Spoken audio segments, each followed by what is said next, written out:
Yes, again, alright mga minamahal, Alicia ninyo, nagbabalik muli para sa ating panibagong video. Medyo na pa, ha?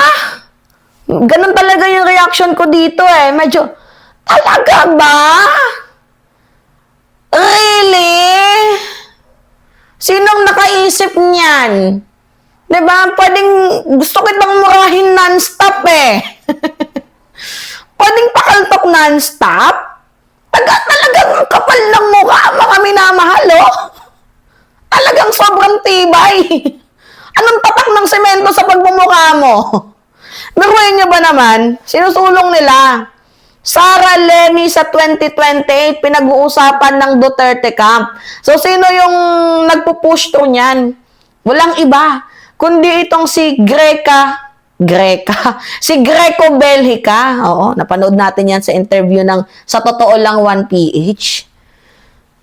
Sumakit yung ulo ko. Gamit na gamit ninyo si Leni after ninyong tawaging Leni Lugaw, Leni Lutang, Leni Magnanakaw. Sa tingin ninyo, kakampi sa inyo si Leni? Alam ninyo kung ano yung tagline, yung motto nila Leni Robredo, kami ang liwanag sa dilim. At never kakampi ang liwanag sa dilim dyan sa madidilim. Oo, mga minamahal. Ano yon? Liwanag sa dilim tapos kakampi sa dilim? Eh di kadiliman na yung mangyayari niyan, mga minamahal. Diyos ko naman. My goodness. Oh, nainggit no, kasi alam nilang magmi-meeting si PBBM at Leni Robredo sa February 21. Totoo po yan. Kumpirmado na yan, mga minamahal, according sa spokes ni former Vice President Leni Robredo, dahil ang pag-uusapan ni President Bongbong Marcos at ni Leni ay tungkol nga po dito, mga minamahal, sa Oplan kontra baha. Alam naman natin, 'di ba, na ang Naga ay talagang isa din 'yan sa mga lugar na madalas bahain, 'di ba? So dahil nga madalas bahain ang Naga, may nilunsad naman ng ating presidente na Oplan kontra baha, napili niya. Oo, yung Naga sa kanyang isang pupuntahan. Siguro ata nakatunog na baka pag-usapan yung tungkol sa politika kasi magkakaroon daw ng hard lunch meeting. Abay ngayon, kinukuha nila yung loob ni Leni Robredo. Oo, matapos ninyong sirain, matapos nga ninyong gustong ipa-impeach nung panahon ni Duterte, tas ngayon gagamitin ninyo. Ay, talaga nga namang magliliwanag talaga yung mga mata ninyo. Oo, mga minamahal. Nainggit kayo, no? Kasi nagkaroon ng unity.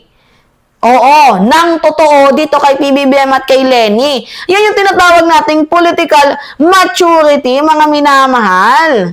Mas inuuna, 'di ba, ang paglilingkod sa taong bayan kaysa sa pamumulitika. Si Leni papatol kay Sara Duterte? My God, hindi. Hindi papatol si Leni dyan kay Sara. Alam niyo kung bakit? Si Leni, good governance ang sinusulong. Si Sara, pag nanakaw sa kaban ng bayan. Sa tingin ninyo, papayag si Leni? Ha? Na makipag-tandem sa magnanakaw?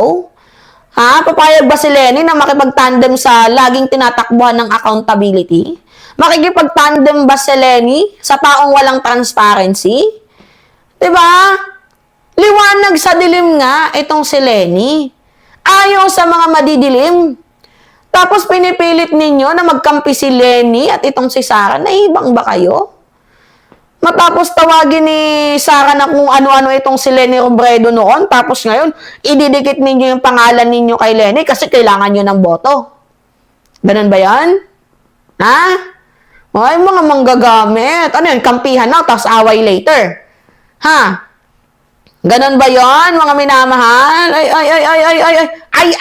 No! Hindi pwede yan, hindi tama yan.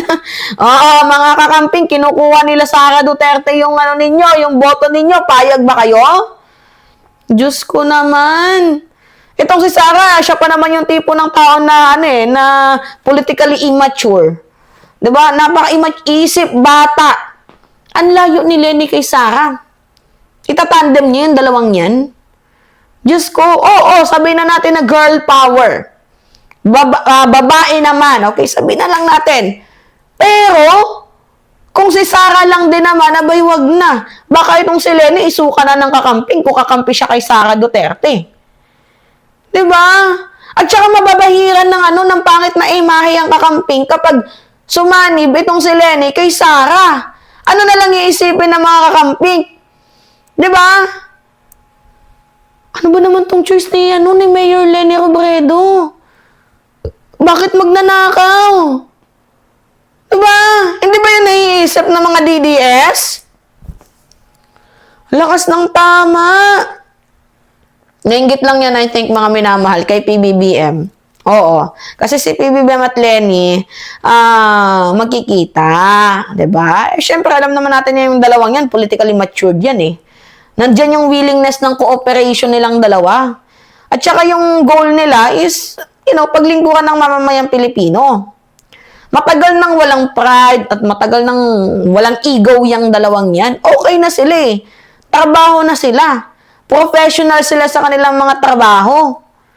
Tapos papasukan ninyo ng, ay nako, ng isang politician na isip bata. Malayo pa lang 2026 pa lang, di pa nga tayo 2028. Sobrang layo pa mga minamahal. Namumuliti ka na. Samantalang itong si Lenny Robredo, nagpapaka-public servant pa. Diyos ko. Okay naman sana kung matino si Sara, kaso hindi matino Ang gagawin lang nila, gagamitin lang si Lenny. Oo. Kagaya ng panggagatas si Sara Duterte sa kanyang ama, ganyan lang din yung gagawin niya kay Lenny Robredo. Tapos kapag wala na silang mahita kay Lenny, itchapwera na nila, parang itatapon na nila. Kasi gano'n naman sa kanila kadali mga minamahalang mag-dispatch Diba? Aawayin na nila. Ganon. Oo, yung mga, lalo na itong si Sara Duterte. Kaya never kay Lenny tapos Sara. Lenny pwede pa, pero yung may Sara, naku, baka magkaroon din ng sayad yan si Mayor Lenny. Kung kakampi siya, diba? Kay Vice President Sara Duterte, mga hindot talaga to, no? Yung mga nag-isip, mga hindot, oo. Lalakas ng tama ninyo. Mahiya naman kayo. Uy! Diyos mio, Santa Barbara Bendita. Alright. Nakakaloka. It's me again, Alicia Ninyo.